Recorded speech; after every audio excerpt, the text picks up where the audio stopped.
वाली बीड़ी नू अपनी खबर पहुंचावेगी। आमीन। सब कहिए आमीन। आमीन। आगे क्या कहना है? शाबाश। आज एक सवाल से हम आगाज़ करेंगे। बाइबल मुक़द्दस में से देखेंगे आखिर ईद क्यों मनाई जाती है। अच्छा सवाल है, इंटरेस्टिंग जी, दिलचस्प। सो क्या आप सोचते हैं ईद क्यों मनाई जाती है? What is the reason? खुशियाँ बांटने के लिए। चलिए, और भी बहुत सारे तरीके हैं जिनसे लोग खुशियाँ बांटते हैं। हाँ जी, शाबाश। ईदें तो बहुत सी हैं जी जी, लेकिन ये एक खास ईद है जिसमें दुनिया का मुनाजी निजात जिंदा पैदा हो। शाबाश।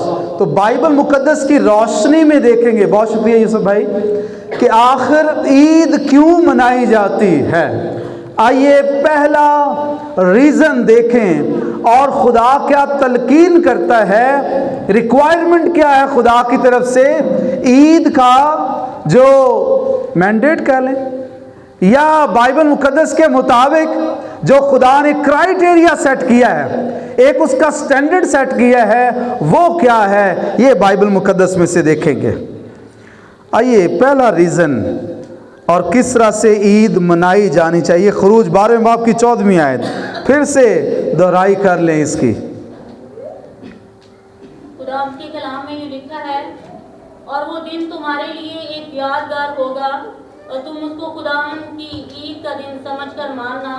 तुम उसे हमेशा की रस्म करके उस दिन को नस्ल दर नस्ल ईद का दिन मनाना। आमीन। ये खुदावन ने बात कही थी पहले महीने की 14वीं तारीख के ताल्लुक से, और कहा पहले महीने की 14वीं तारीख तुम्हारे लिए मुकर्रर, और तुम इस ईद को, इस दिन को यादगारी के तौर पर मानना, याद करना इसको। ये कौन सी याद है, क्या हुआ था इस रोज? सो बाइबल मुकद्दस में बताती है, आपको याद होगा मुल्क मिस्र के अंदर खुदा के लोग कैद हैं, कैद की हालत में हैं, और कलाम खुदा में लिखा खुदा ने बुजुर्ग मूसा को भेजा कि जा और मेरे लोगों को मिस्र से क्या कर ले, छुड़ा कर ले आ। और जब ये खुदा का बंदा वहां गया था तो क्या वहां के बादशाह ने, फिरऔन ने क्या लोगों को आसानी से जाने दिया? वो बंदा तो ऐसी ना भाई, बंदा होवे उन्होंने एक दो दफा लग जाती है, बंदे ने एक अद्धी राखी है तो उन्होंने लग जाती है, लेकिन बहुत ढीठ मिट्टी था, मिट्टी तो था लेकिन ये ढीठ किस्म का बंदा सी। और खुदा के कलाम में लिखा है कि मजबूरन खुदा को 10 आफात 10 प्लेग्स भेजनी पड़ी, और तब इन 9 आफात पर भी भाई उसने बस नहीं की, बड़ा चीड़ा सी है। और उसके बाद बिल आखिर 10वीं आफत जब आने को थी, तब खुदावन ने अपने लोगों को कुछ तलकीन की, खुदा ने इंतबा की और बताया कि ऐसा होगा कि मैं अपने फरिश्ते को भेजूंगा और वो गुजरता हुआ पूरे मुल्क के मिस्र से गुजरेगा, और बादशाह से लेकर जानवर तक का जो पहलोठा है, इट विल बी किल्ड, मारा जाएगा। लेकिन खुदा ने कहा मैंने तुम्हारे लिए एक रास्ता निकाला है, अल्टरनेटिव मैंने रखा है, और अल्टरनेटिव क्या है? अप्लाई द ब्लड, जी, ब्लड ऑफ लैम्ब, बर्रे का खून लगाना है। कहां पर? चौखटों पर, दरवाजों पर तुम क्या कर लेना? बर्रे का खून लगाना। और जिस घर पर क्या होगा जी?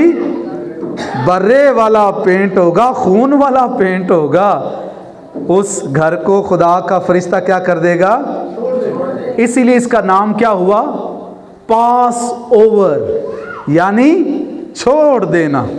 सही है, ऊपर से गुजर जाना।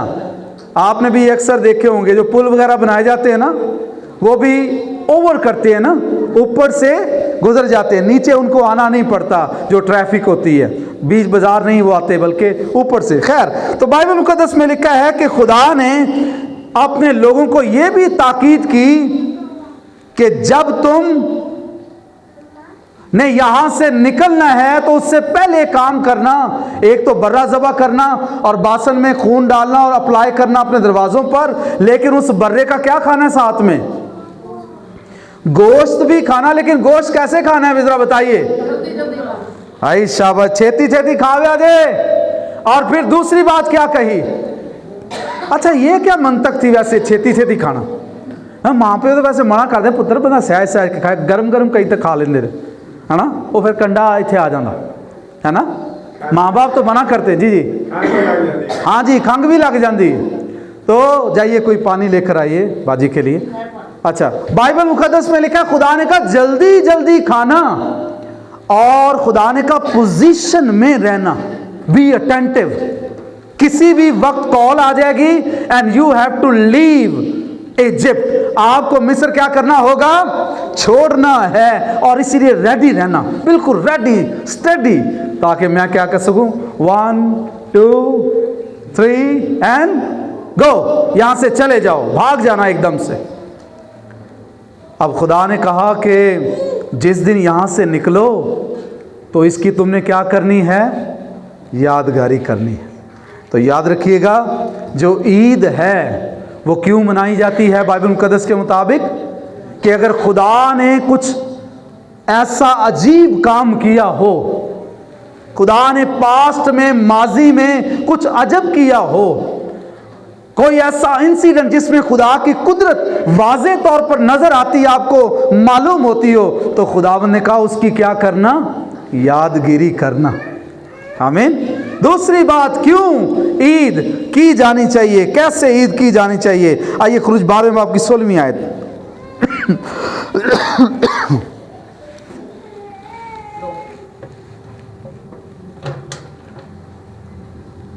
साहब आज तैयार कितने रह गया? I don't see. ये 12वें की 16वीं आयत। और पहले दिन तुम्हारा मुकद्दस मजमा हो और 7वें दिन भी मुकद्दस मजमा हो। आमीन। कलाम खुदा में खुदा ने दूसरी बात कही कि तुम पहले महीने की 14वीं तारीख को याद करते। पहली बात तो यादगिरी करना, ईद इस तरह से मनाना। और दूसरी बात क्या कही? ईद कैसे मनाना? तुम्हारा क्या हो जी? पाक मजमा हो। अनिल भाई यहाँ बैठे हमारे काउंसलर साहब, बड़े बड़े मजमों में आप जाते हैं है ना, लेकिन क्या उन्हें आप पाक मजमा कह सकते हैं? नो, सेकुलर है, सियासी जलसे होते हैं बड़े बड़े। लेकिन बाइबल मुकद्दस में लिखा है जब ईद हो, जब उस यादगारी को तुमने ईद को याद करना है तो क्या होना चाहिए? पाक मजमा हो। कैसा मजमा हो भाई? भाई जरा जोर से बोलिए, कैसा मजमा होना चाहिए? पाक मजमा होना चाहिए जी। आइए और तीसरी बात को कवर करेंगे जल्दी से। नहीं, अब 12वें बाब की 25वीं आयत जरा निकालिए। और जब तुम उस मुल्क में जो खुदावंद तुमको अपने वादे के मुआफिक देगा दाखिल हो जाओ तो इस इबादत को बराबर जारी रखा। आमीन। खुदा ने पहले तो इसको क्या दिया? खिताब क्या दिया? क्या लक़ब दिया? ये दिन क्या है? ईद का दिन है। और फिर खुदा ने कहा कि ये यादगारी का दिन है। फिर खुदा ने कहा ये पाक मजमे का दिन है। और आखिर में खुदा ने कहा ये ईद का जो दिन है वो कैसा होना चाहिए? इबादत का दिन होना चाहिए। कैसा दिन हो भाई? इबादत का दिन होना चाहिए। इस दिन क्या हो? इबादत हो। तो आप और मैं भी तो क्या ईद मनाते हैं कि नहीं भाई? बताइए जरा, ईद मनाते हैं? तो बाइबल मुकद्दस में ईद किस तरह से मनाई गई है हमें बताया गया है। तो कौन सी हमारी दो बड़ी ईदें हैं, कोई बताएगा? हाँ जी, सीक्वेंस से बतानी है। पहली ईद हमारी कौन सी है? तजस्सुम अल मसीह है, यानी मसीह का बदन लेना, उसकी एग्जिस्टेंस पहले से है, याद रखिएगा, बदन लिया मसीह ने। दूसरी ईद हमारी कौन सी है? ईद क़यामत अल मसीह है। तो बाइबल मुकद्दस हमें बताती है, खुदा ने कहा था कि जिस दिन ईद हो उस दिन क्या करना, तुम याद करना जो कुछ खुदा ने किया है ना।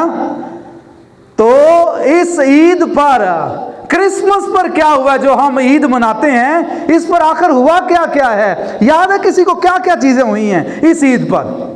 जी, पहली चीज जल्दी से, वाह भाई वाह, सितारे का क्या काम है बताइए, क्या किया था इस स्टार ने? डिग्गी ना पवे। अच्छा, खैर बाइबल मुकद्दस में लिखा है कि जो वाइज मैन थे उनको खुदा के तरफ से ये जो निशान था उसने क्या दिखाई थी? इस सितारे ने रहनुमाई की और लिखा ठीक उस जगह पर जाकर वो ठहर गया जिस घर में, अच्छा याद रखिए, गडरिये उसी वक्त पहुंचे थे जब मजूसी आए हैं, तो ये 2 से 3 साल के बाद पहुंचे हैं। उस वक्त ये सदरक भाई पता है कहां पर थे? खुदावंद यीशु मसीह, खुदावंद यीशु मसीह और उसके पेरेंट एक किराए के मकान में मौजूद थे बैतलहम में। और लिखा घर में पहुंचकर मजूसियों ने वाइज मैन ढूंढते बेचारे आए और 2 से 2.5 साल लग गए थे उनको। दे रीच्ड, और जब पहुंचे, हाँ जी, और क्या किया था, और क्या हुआ था क्रिसमस पर? उन्होंने क्या पेश किया था? शाबाश, सेवना। और ये जो भाई ईद है इस पर क्या पेश करना है? तो अड्डा पर आवाज नहीं आई मैंने। बाइबल मुकद्दस में लिखा हुआ है कि इस ईद पर लोगों ने अपना सोना तक खुदावंद को दे दिया। याद रखिए, बाइबल मुकद्दस के कॉन्टेक्स्ट को समझिए। और खुदा ने वैसे पुराने अहद में कहा था कि जब तुम मेरे हजूर आए तो खाली हाथ ना आना। हाँ, खैर बाइबल मुकद्दस में लिखा हुआ है कि खुदा के इन बंदों ने खुदा के हजूर तहाइफ पेश किए। और क्या हुआ था याद है किसी को? इसके अलावा आगे आगे चलें, और क्या क्या हुआ था क्रिसमस पर? क्योंकि खुदा ने कहा था ईद कैसे करनी है, याद करना है वो वाकया जो खुदा ने प्रीवियस डेज में कोई कुदरत वाला काम किया हो। और कुदरत वाला काम क्या हुआ था? शाबाश, आसमान से फरिश्तों के ग्रोह हम्द करती, खुदा की नगमा सराई करती हुई आई। और क्या कहा? आलमे बाला पर खुदा की तमजीद हो और जमीन पर उन आदमियों में, क्या लिखा है भाई?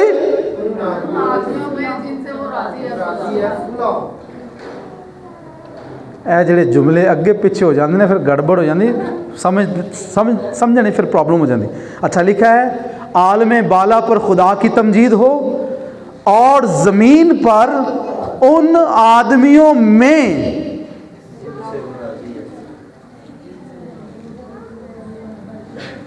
जिनमें सुलह है। जिनमें क्या है भाई? राजी किन्ना नाल है?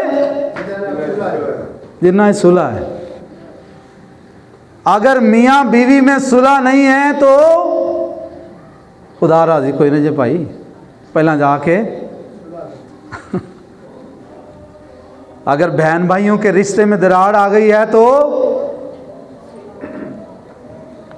प्रॉब्लम है।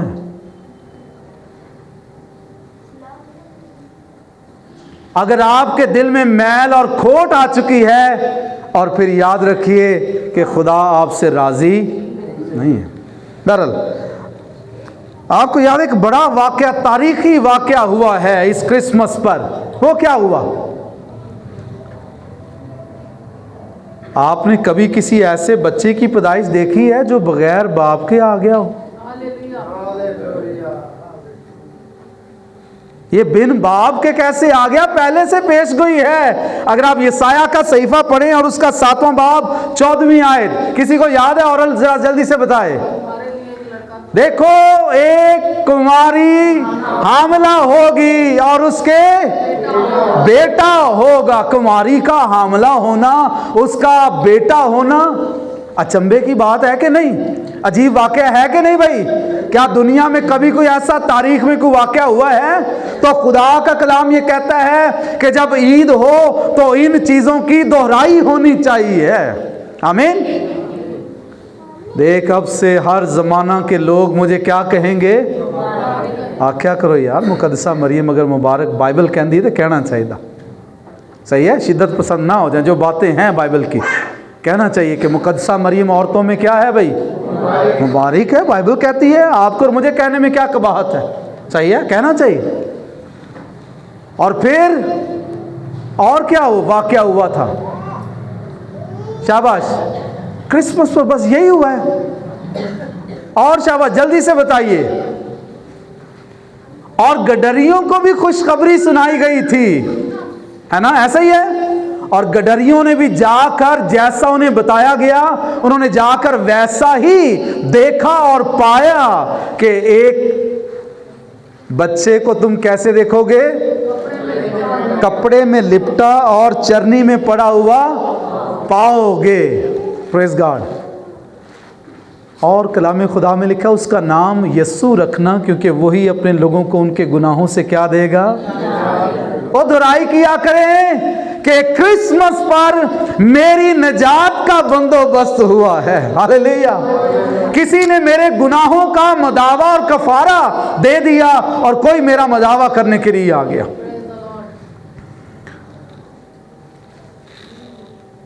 अच्छा, मुकद्दस मत्ती की इंजील में पहले बाब की 18वीं आयत से अगर आप पढ़ें तो वहां पर क्या लिखा हुआ है? 18वीं आयत से लेकर 23वीं आयत तक।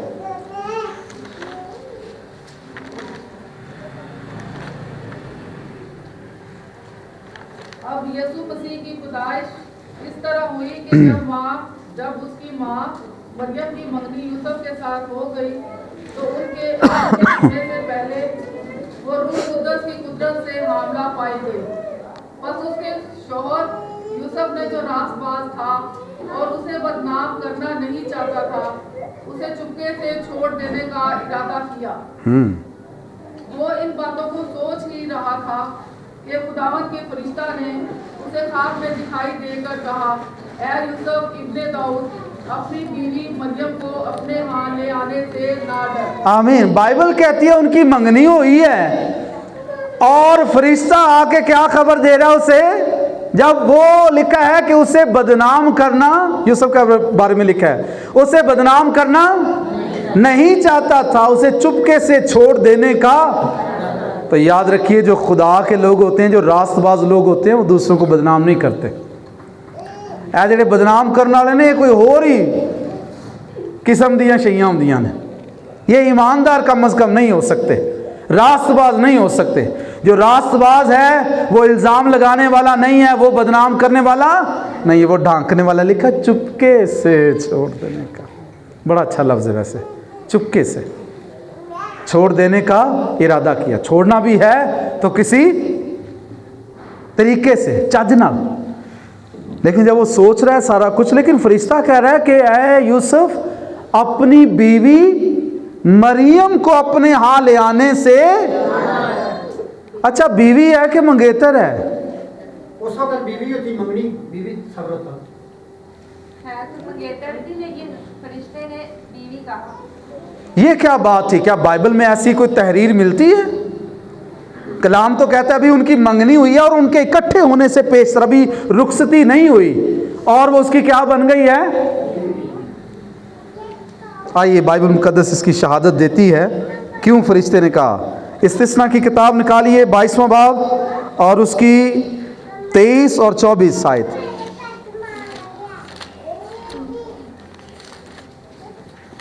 अच्छा, 2-4 मिनट आगे पीछे हो जाएं, ख्याल है? It's okay. Praise God, praise God. अगर कोई मर्द किसी शोहर वाली औरत से जिना कर दे, पकड़ा जाए, तो वो दोनों मार डाले जाए। यानी वो मर्द भी जिसने उस औरत से सोबत की और वो औरत भी। यूं तो इसराइल, ये 23वीं आयत से आप पढ़ रहे हैं? 23वीं आयत से पढ़िए ना, 23 और 24 है, चैप्टर 22। अगर कोई कंवारी लड़की किसी शख्स से मंसूब हो गई हो और कोई दूसरा आदमी उस शहर में पाकर उससे सोबत करे, तो तुम उन दोनों को उस शहर के फाटक पर निकाल लाना और उनको तुम संसार कर देना कि वो मर जाए। जी। लड़की को इसलिए कि वो शहर में होते हुए ना चिल्लाई, और मर्द को इसलिए कि उसने अपने हमसाया की बीवी को बेहुरमत किया। यूं तुम ऐसी बुराई को अपने दरमियान से दफा करना। आमीन। कलाम में लिखा, कोई कुमारी लड़की जो मंसूब होगी, यानी जिसकी मंगनी होगी किसी के साथ, और कोई और शख्स उसे पाकर उसके साथ सोबत करे, जबर करे, जना करे, तो कलाम कहता है उन दोनों को क्या कर देना? संसार कर देना, उन्होंने जानों मार दिया जे। लड़की को इसलिए कि वो शहर में होते हुए भी ना चिल्लाई, और मर्द को इसलिए चूंकि उसने अपने पड़ोसी की बीवी के साथ क्या किया है? जबर किया है, जना किया। तो कलाम इस बात की गवाही देता है कि जो मंगनी है वो किस चीज का दर्जा रखती है भाई? वो शादी का दर्जा रखती है। लेकिन मैंने देखा है आज मंगनियों की कोई वैल्यू ही नहीं है। कहने कि और कर लांगे कुड़ी दा, किरे साडे मुंडे नूं कोई थोड़े, असी किरे और पासे कर लवांगे। खुदा के लोग ना तो मोहब्बतें बदलते हैं और ना ही मंगनियां बदलते हैं, याद रखिएगा। कलाम मुकद्दस में खुदा का कलाम कहता है कि मंगनी is equal to it is equal to wedding. ये खुदा की तरफ से और लिखा है कि ब्याह करना सब में इज्जत की बात समझी जाए और बिस्तर बेदाग रहे, क्योंकि खुदा हरामकारों की क्या करेगा? अदालत करेगा। तो क्रिसमस को याद करते हुए हमें बहुत सारे वाकयात खुदा का कलाम हमें बताता है, लेकिन आज हमने कुछ उल्टा ही समझ लिया है क्रिसमस का मतलब। हम कहते हैं क्रिसमस का मतलब है घर नूं सारे नूं पेंट कर दियो, चिट्टा चूना फेर दियो। क्रिसमस का मतलब है नए नए जोड़े सिलवाएं, चाहे हमें पठानों से उधार लेना पड़े। कलामे मुकद्दस में याद रखिए, मैं आज अभी अपने दूसरे चर्च में एक डेफिनेशन बता रहा था पुराने की और नए की, कि हम पुराने कपड़े किन को कहते हैं और नए किन को कहते हैं। पुराने कपड़े हम किसे कहते हैं? कौन से हमारे पुराने कपड़े होते हैं? जो 2-4 दफ़ा या 2-4 महीने हमने पहने हैं, सही या साल भी पहने हों, तो हम उन्हें क्या कहते हैं? पुराने कपड़े। आइए बाइबल में से सीखेंगे बाइबल किन कपड़ों को पुराना कहती है और किन को नया कहती है। आइए कलाम खुदा में से देखें मुकद्दस मत्ती की इंजील 9वां बाब उसकी 16वीं आयत।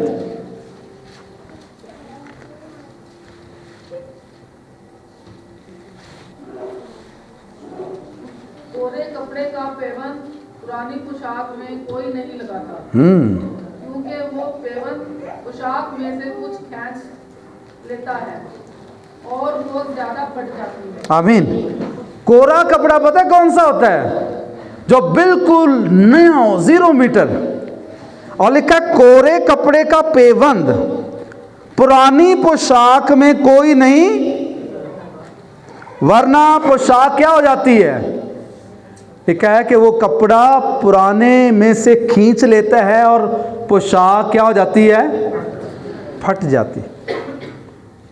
बाइबल मुकद्दस उस कपड़े को पुराना नहीं कहती जो 2-4 दफ़ा या 2-4 महीने पहना हुआ है आपने। बाइबल कहती है कि जेड़ा कपड़ा हुण फाटन वाला हो गया ना, वो जे पुराना, बाकी तुहाडे नवे जे भाई। ऐ हिसाब ला लो, अब्बे नूं तंग ना करया करो, ना अम्मा नूं, सही है। लेकिन कई अम्मियां भी ऐसी हैं उन्हें ही अगे लाया हुंदा, चल हाँ भाई, हाला भाई।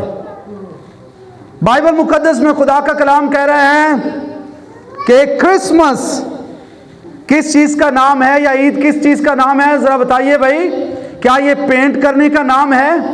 क्या ये कपड़े लेने का नाम है? कलाम खुदा में लिखा ईद कैसे करनी है, खुदा ने डिसिप्लिन बताया था, याद है? हमने पढ़ा था खरूज की किताब 12वें बाब में 14वीं आयत में क्या लिखा है? इस दिन जो ईद का दिन है, क्या करना है तुमने? याद करना है कि हमारे खुदा ने हमें रिहाई कैसे दी है। ये है ईद। फिर दूसरी चीज क्या करनी है ईद वाले दिन? खुदा के हजूर पाक मजमा लगाना है, ना पाक नहीं, पाक मजमा। तीसरा अमल क्या करना है भाई ईद वाले दिन? भाई शाबाश, क्या करनी है? इबादत करनी है। तो इस क्रिसमस पर जरा अपनी जांच पड़ताल करें, क्या मैंने खुदा के हजूर यादगारी की है जो कुछ खुदा ने किया है? और मैंने देखा है कि आप और मैं और चीज़ों में स्विच हो गए हुए हैं। आजकल एक बड़ा गाना चलता है क्रिसमस के हवाले से, जिसको मंसूब कर दिया, हालांकि वो है नहीं इसके इस मुकद्दस ईद के हवाले से, वो है नहीं। जिन्होंने सुना है जिंगल बेल, ये साडे मसीहा दा जिवें को कौमी तराना बन गया। मैं बिल्कुल सच बता रहा हूं आपको। रसूल तो एक जगह खौफजदा हो गया, कहता है मैं डरता हूं। अगर आप पढ़े मेरे साथ एक हवाला, 2 कुरिन्थियों 11वें बाब की 3री आयत।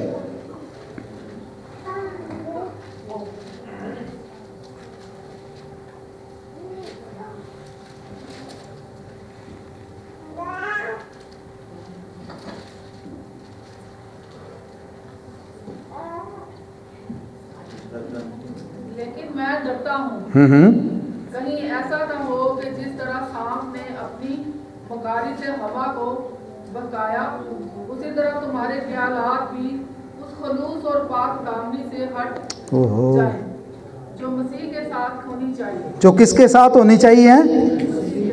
मसीह के साथ होनी चाहिए। कहीं तुम्हारे दिल उस पाक दामनी से हट ना जाएं। मुझे याद पड़ता है, मैं आपको बताऊं, मैं बचपन में देखता था साढ़े वड्डे भरावां ना जो महीना चढ़ना दिसंबर का, उन्हें वड़ केलियां जाना भाई, और केले के दरख्त काट काट के वो पूरी गली में सजावट करते थे। केले के दरख्त लगाते और उनमें सिर्फ बत्तियां हमने देखी हैं। वो पुरानियां जड़ियां मर्चां तुसी वेखियां हो, है ना, आजकल वो नहीं चलती हैं, पुरानी थी वो, और इस तरह से वो मिर्च की तरह होती थी और वो चलती, वो लड़ियां लगाते थे। मैंने यकीन करें ना तो कभी सेंटा देखा था, ना ही मैंने कभी क्रिसमस ट्री देखा था, सही है, और लवाजमात हमने नहीं देखे, लेकिन हाँ स्टार हम ज़रूर देखते थे, सितारा ज़रूर देखते थे। रसूल कहता है मैं डरता हूं कहीं ऐसा ना हो जिस तरह सांप ने अपनी मक्कारी से हवा को बहकाया और तुम्हारे ख्यालात भी उस खलूस और पाक दामनी से हट जाए जो मसीह के साथ होनी चाहिए। खुशखबरी मसीह की आपको और मुझे देनी है। रसूल डर रहा है बेचारा, खौफजदा है, और आज की कलीसिया भी डी ट्रैक हो गई हुई है। जिधर देखो jingle bell jingle bell jingle bell, पादरियां भी लाल टोपियां पा के, और जनाब इश्तिहार किसका दे रहे हैं पता है? जब मैंने इसका तर्जमा किया ना, और पता नहीं शुरू से जिस दिन मैंने पहले दिन ही सुना ना ये वाला सॉन्ग, मैंने कहा ये समथिंग इज डिमोनिक, ये कुछ इबलीसी है। और यही हुआ जब मैंने इसका तर्जमा जब वो किया, तो इसका तर्जमा क्या बना, मैं तर्जमा बताने लगा जिंगल बेल के पूरे सॉन्ग का। बर्फ के जरिए तेज रफ्तार एक घोड़े की खुली सलीग पर खेतों में हम जाते हैं, सारे रास्ते हम हंसते रहे। बर्फ के जरिए तेज रफ्तार एक घोड़े की खुली सलीग पर घंटियां बजती हैं, सारे रास्ते झंझोड़ना, सेंटा क्लॉज आ रहा है। इस तरह से नीचे की सवारी, घंटियां बजती हैं, सारे रास्ते झंझोड़ना, सेंटा क्लॉज आ रहा है। इसका मरकजी पैगाम क्या है इस गाने का, गीत का? सेंटा क्लॉज आ रहा है। असी आ के लोगों को 10-10 के थक गए थे, मर गए। हाँ, कौन आ रहा है बादलों पर? बताइए भाई, बादलों पे यीशु जल्द आ रहा है। और यहाँ पर एक बुरी तालीम फैलाई जा रही है, ये सेंटा क्लॉज आ रहा है, सेंटा क्लॉज आ रहा है। ये एक झूठ पर मबनी कहानी है। सच्चाई तो देखिए भाई, देसी घ्यो छड़ के डालडे हल जान वाले हो, डोली जाते हो सब कुछ अपने हाथ से। लिखा है जो चीजें तुझे खुदा ने दी हैं उन्हें मजबूती से थामे रहे। उस सच्चाई के पैगाम को थम देखा देखी इधर उधर की डेकोरेशन ना करें। इस हाथ को देखिए, मिन्नत करो। रसूल कहता है मुझे डर है। जो पाक दामनी तुम्हारी मसीह के साथ होनी चाहिए, जो खुशखबरी तुम्हें देनी है या मैंने सौंपी है तुम्हें दी है, कहीं उससे उखड़ ना जाओ। आज पता है खबरों में क्या खबर चलाई जाती है कि फलां चर्च में फलां मुल्क में एक बहुत बड़ा क्रिसमस ट्री लगाया गया। यकीन करें अगर गवाही है तो इस सलीब की है। ये कहीं ये निरी पूरी खलोती हुई है ना, ये तारी गवाही है। ये गोरा कब्रिस्तान पर खड़ी है, ये अपने आप में गवाही है। एक सलीब का पैगाम हलाक होने वालों के नजदीक तो बेवकूफ़ी है, लेकिन हम नजात पाने वालों के लिए खुदा की कुदरत है। इस कुदरत को लेकर चलिए, ये खुशखबरी है। क्यों अपनी खुशखबरी पर पानी फेर रहे हैं यहाँ पर? में होश में आइए, लिखा है रास्तबाज होने के लिए होश में आओ। कदों सानू होश फिरेगी? आइए आज इस ईद पर क्या करनी है, किस चीज़ की दोहराई होनी है? अभी ईद पर किस चीज़ की दोहराई हो? जो कुछ खुदा ने किया, जो कुछ मुकद्दसा मरियम के बातन में आया, और लिखा है उसके बातन में किसे भेजा? खुदावन ने, खुदावन यीशु मसीह को, जो अपने लोगों को उनके गुनाहों से क्या देगा भाई? नजात देगा। हालेलुया। आइए उस बर्रे के सामने झुक जाए और हम दुआ करेंगे खुदा के। हालेलुया। मेरे भाई यूसुफ रशीद यहाँ हैं, मैं चाहूँगा वो खुदा के शुक्रगुजारी की दुआ करें वहीं खड़े होकर।